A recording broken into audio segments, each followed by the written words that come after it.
Assalamualaikum warahmatullahi wabarakatuh. Ya, kami dari kelompok 3 di sini mata kuliah filsafat hukum dengan saya Muhammad Rizky Ananda, Yosua Budi Kusumo, Saya Yusuf Prianto, saya Muhammad Iqbal. Nah, kami di sini akan memaparkan mengenai materi yang akan kami sampaikan selanjutnya. Cekidot. dalam dimensi waktu, sehingga hukum akan mengalami perubahan atau perbedaan dari masa ke masa. Perubahan mana dimaksudkan untuk memperbaharui hukum tersebut agar dapat mencapai tujuannya, utamanya keadilan, kemanfaatan, dan kepastian hukum. Hukum dengan segenap pirantinya mulai dari norma dalam peraturan perundang-undangan, lembaga-lembaga hukum yang diciptakan seperti lembaga peradilan, dan bahkan putusan-putusan hakim serta pendapat ahli hukum.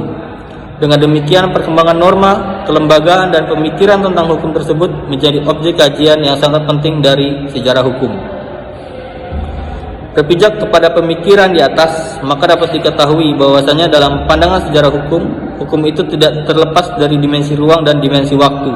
Yang keduanya terdapat hubungan yang timbal balik atau hubungan kausalitas yang tidak bisa dipisahkan satu dengan lainnya. Mazhab sejarah atau mazhab historis bagi von Savigny, bagi mitra-mitra sealam pemikiran tumbuh kembang dalam pangkuan setiap bangsa dan membawa serta kepadanya ciri-ciri khas yang unik adalah kesadaran nasional bangsa atau yang diekspresikan sebagai jiwa bangsa. Jiwa ini muncul secara alami ke permukaan di dalam hukum kebiasaan setiap bangsa. Jadi dengan demikian hukum tidak berakar dan bersumber pada asas-asas yang serba abstrak. Betapa rasional pun, tetapi pada tradisi-tradisi yuridis nasional. Oleh sebab itu, mazhab historis tersebut pun menentang kodifikasi nasional dan mendalami kedua cabang tradisi-tradisi hukum nasional Jerman, yaitu satu, hukum Romawi yang sejak akhir abad 15 secara resmi diterima. Dua, hukum kebiasaan lama. Walaupun kedua hal tersebut dengan jalan lain telah mengawali dan mengalami suatu kemajuan yang menarik perhatian yang terbatas pada negara Jerman saja, mazhab sejarah tersebut bergabung dengan tradisi rasionalistis karena akhirnya ia bermuara juga pada perkembangan suatu ilmu pengetahuan hukum sistematis dengan pengaruh-pengaruh romantis yang kuat. Dari hal tersebut di atas menyebabkan tersusunnya suatu kodifikasi baru, yaitu Bürgerlich Gesetzbuch Jerman tahun 1896 yang mulai berlaku pada 1 Januari 1900. Tuntutan romantis atas sesuatu yang tak dapat dirumuskan dan tambahan pula dari tidak dapat ditafsirkan sebagai suatu pembebasan sebenar-benarnya hukum tersebut dari pandangan-pandangan idealistis yang sejak zaman dulu menguasainya. Demistifikasi hukum dan diciptakannya suatu pandangan hukum dan diciptakannya suatu pandangan hukum materialistis yang merupakan hasil karya Marx and Engel. Pandangan tentang konsep jiwa bangsa yang dikemukakan oleh von Savigny tersebut di atas menimbulkan tuntutan romantis akan pandangan-pandangan masa lalu suatu bangsa, yang dalam prakteknya tuntutan-tuntutan romantis tersebut tidak serta-merta dapat direalisasikan dengan mudah. Materi selanjutnya dibaca oleh Saudara Irfan. Saya akan melanjutkan presentasi dari Saudara Yosua. Mazhab sejarah atau mazhab historis bagi Van Sapik, bagi mitra-mitra sealam pikiran tumbuh kembali dalam pengakuan setiap bangsa dan membawa serta diekspresikan sebagai Volksgeist, jiwa bangsa. Jika ini muncul secara alami ke permukaan di dalam kebiasaan setiap bangsa, jadi dengan demikian hukum tidak berakar dan bersumber pada asas-asas yang serba abstrak. Betapa rasional tetapi pada tradisi-tradisi yuridis nasional. Oleh sebab itu mazhab historis tersebut pun menentang kodifikasi nasional dan mendalami kedua cabang tradisi-tradisi dalam nasional Jerman, yaitu satu, hukum Romawi yang sejak lahir abad 15 secara resmi diterima. 2. Hukum kebiasaan lama Grimm von Stein, walaupun kedua hal tersebut dengan jalan lain, telah mengawali dan mengalami suatu kemajuan yang menarik perhatian yang terbatas rasional karena akhir itu bermuara juga pada perkembangan suatu sistem pengetahuan hukum sistematis dengan pengaruh-pengaruh romantis yang kuat, yakni pendekatan Wissenschaft. Dari hal tersebut di atas menyebabkan tersusunnya suatu modifikasi baru, yakni Bürgerliche Gesetzbuch Jerman tahun 1896 ya, yang mulai berlaku pada 1 Januari 1900-an. Tuntunan romantis atas suatu Volksrecht yang tak dapat dirumuskan dan ditambahkan pula tidak dapat ditafsirkan sebagai suatu pembahasan sebenar-benarnya hukum tersebut dari hukum dan diciptakan suatu pandangan hukum materialistis yang merupakan hasil karya Marx dan Engels.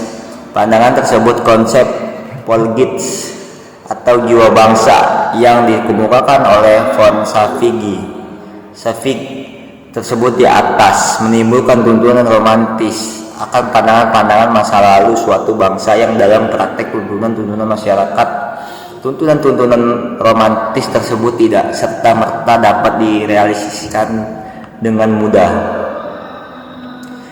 Perkembangan filsafat hukum mengalami perkembangan dari zaman ke zaman dan dari masa ke masa dan melahirkan banyak pikiran dan filsuf.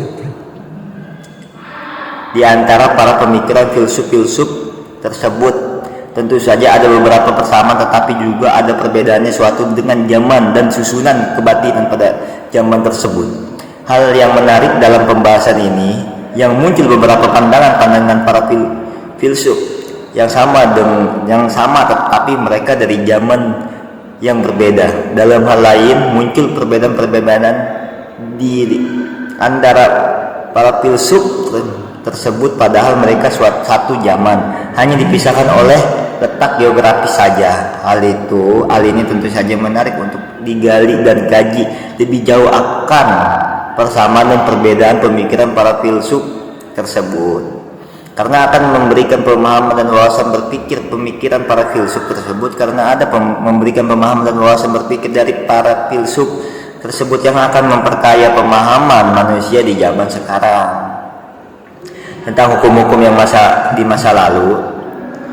Kini tentu saja memberikan makna dan yang mendalam. Cakrawala masa lalu dan masa kini tentu saja akan memberikan makna yang mendalam terhadap dua zaman yang berbeda, yang diakhiri dengan produk makna-makna hukum yang akan berguna bagi masyarakat di masa kini dan juga di masa depan. Perkembangan filsafat hukum terbentang dari zaman purbakala hingga saat ini yang terbagi dalam beberapa periode, yaitu sebagai berikut. 1. Masa Yunani.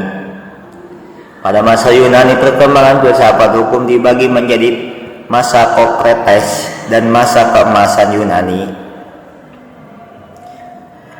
Zaman keemasan Yunani diawali dengan tokoh pemikiran Sokrates, Plato, dan Aristoteles. 2. Masa Romawi. Pada masa Romawi, perkembangan filsafat hukum tidak segemikiran pada masa Yunani. Para filsuf Romawi lebih memusat perhatian pada masa pertahanan ketertiban di seluruh kawasan Kekaisaran Romawi yang sangat luas. 3. Masa pertengahan. Masa pertengahan muncul setelah kekuasaan Romawi jatuh pada abad ke-5. Masa ini ditandai dengan kekayaan agama Kristen di Eropa dan mulai berkembang agama di agama Islam. 4. Masa Renaissance atau zaman baru. Ciri utama zaman ini ialah manusia menemukan kembali kepribadian. Renaissance berasal dari kata re artinya kembali dan nasci artinya lahir. Jadi Renaissance diartikan kembali artinya alam pemikiran manusia tidak terkait oleh ikatan keagamaan. Demikian besarnya kekuasaan gereja sehingga manusia merasa dirinya tidak berarti tanpa Tuhan. 5. Masa modern. 6. Masa sekarang. Baik, terima kasih. Yang melanjutkan dari pemaparan materi dari Saudara Irfan mengenai esensi mazhab sejarah. Mazhab sejarah memiliki esensi yang sangat penting dan mendasar dalam perkembangan filsafat hukum. Hal ini dikarenakan mazhab sejarah menganggap penting hukum-hukum yang berlaku dari tahapan sejarah yang dilalui umat manusia. Dalam konteks berpikir seperti ini, maka hal terpenting dalam mazhab sejarah ini yaitu kemampuannya untuk menempatkan hukum-hukum yang sudah berlaku tersebut sebagai sesuatu yang memiliki nilai penting bagi masyarakat. Tidak hanya penting dan bermakna pada masa lalu ketika hukum itu diterapkan dan dijalankan, tetapi juga berguna sebagai refleksi untuk hukum yang berlaku saat ini, dan juga sebagai proyeksi bagi hukum yang akan berlaku di masa depan. Ketiga dimensi masa lalu dan masa kini merupakan 3 serangkai waktu yang saling terikat dan terkait. Saya menjelaskan dan saling melengkapi. Pelopor mazhab sejarah bernama Gustav Hugo pada tahun 1786 sampai 1844. Meskipun kalangan yuridis lebih familiar pada pemikiran von Safny pada tahun 1799 sampai 1861, seorang negarawan dan sejarah Prusia. Di Inggris, penganut mazhab sejarah adalah Henry Maine. Inti pemikiran Gustav Hugo yang menyerang pandangan yang berkembang di abad ke-19 bahwa hukum itu hanyalah produk yang berasal dari legalisasi, yaitu undang-undang. Gustav Hugo justru sebaliknya, ia berpendapat bahwa hukum terbentuk di luar legalisasi. Di semua negara, khususnya di Inggris dan Romawi, ditemukan hukum berkembang bebas dari otoritas badan legislatif. Contohnya, customary law and progressive law atau hukum kebiasaan dari otoritas badan legislatif.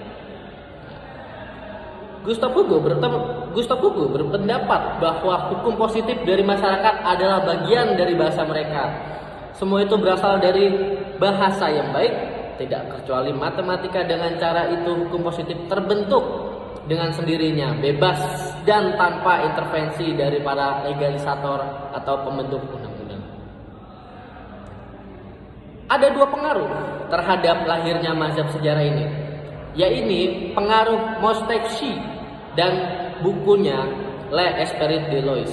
Terlebih dahulu mengemukakan tentang adanya hubungan antara jiwa suatu bangsa dengan hukum dan pengaruh paham nasionalisme yang mulai timbul pada abad ke-19. Lahirnya mazhab sejarah ini juga tibaut dalam pamflet yang berbunyi Über die Nordlicht Ancient Alignment Jerman. Ahli hukum perdata Jerman ini menghendaki agar di Jerman diperlukannya kodifikasi perdata dengan pada dasar hukum Prancis, Code Napoleon. Seperti diketahui, setelah Prancis meninggalkan Jerman, timbul masalah hukum apa yang hendak diberlakukan di negara ini. Juga merupakan suatu reaksi tidak langsung terhadap aliran hukum alam dan aliran hukum positif. Oke. Baik, terima kasih. Saya akan melanjutkan presentasi dari Saudara Rizky. Dalam kaitannya dengan sejarah ini, seorang tokoh lainnya perlu dikemukakan mengingat sumbangannya yang besar terhadap perkembangan ilmu hukum. Tokoh ini ialah Sir Henry Maine dalam kurung 1822 sampai 1888 dengan bukunya yang sangat terkenal. Hasil penelitiannya yang bersifat antropologis mengetengahkan teorinya bahwa hukum berkembang dari status ke kontrak. Sejalan dengan perkembangan masyarakat dari masyarakat yang sederhana ke masyarakat yang kompleks dan modern. Pada masyarakat modern, demikian menurut Maine, hubungan hukum antara para anggota masyarakat dilakukan atas dasar sistem hak dan kewajiban yang tertuang dalam bentuk suatu kontrak yang dibuat secara sadar dan sukarela oleh pihak-pihak yang berkenaan. Sedangkan hukum itu sendiri pada masyarakat ini berkembang melalui tata cara yaitu fiksi, equity, dan perundangan. Pendapat terakhir inilah yang membedakan Main dengan Savigny. Agaknya Main tidak mengesampingkan peranan perundangan dan kodifikasi dalam pengembangan hukum pada masyarakat yang telah maju. Teori hukum dari Savigny dan pengikutnya cukup luas pengaruhnya, namun tetap terdapat kelemahannya. Yang terpenting adalah tidak diberinya tempat bagi ketentuan yang bersifat tertulis. Bagaimana dalam masyarakat modern, sekali untuk menghindarkan tindakan sewenang-wenang dari kekuasaan yang bersifat absolut, kelemahan lainnya terletak pada konsepsinya tentang kesadaran hukum yang sifatnya abstrak, juga mengenai jiwa rakyat. Konsepsinya tidak memuaskan banyak pihak, menyebutkan bahwa hukum yang baik adalah yang bersumber dari jiwa rakyat ini.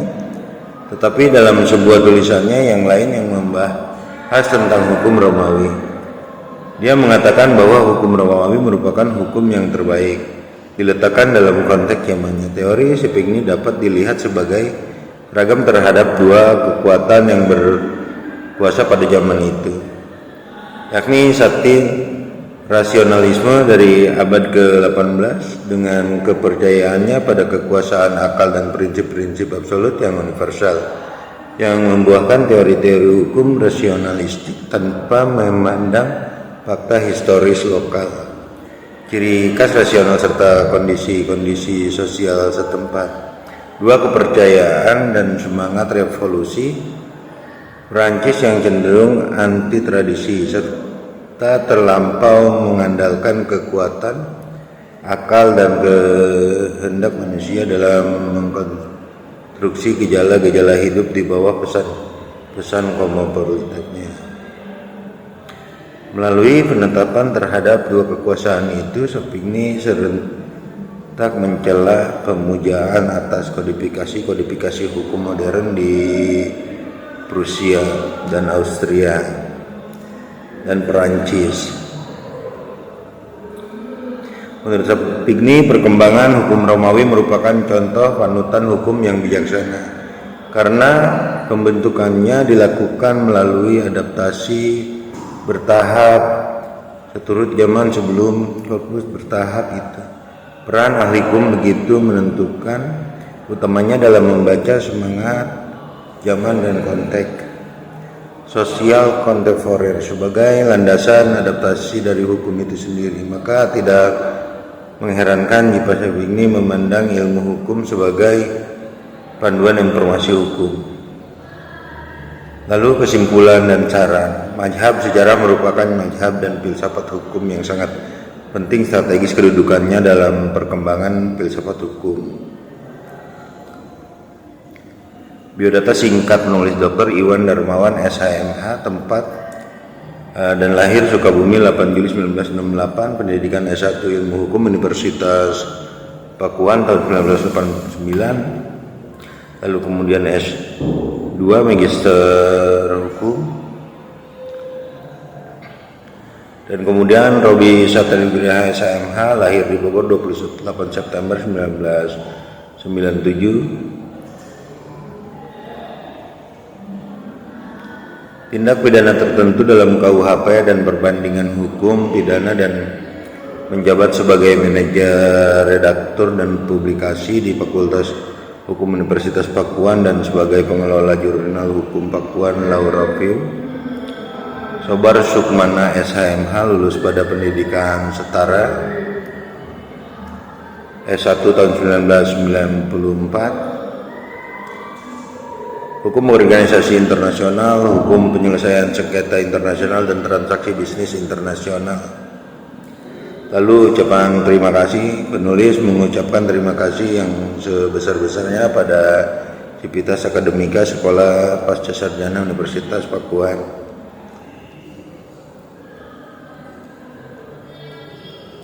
Demikian.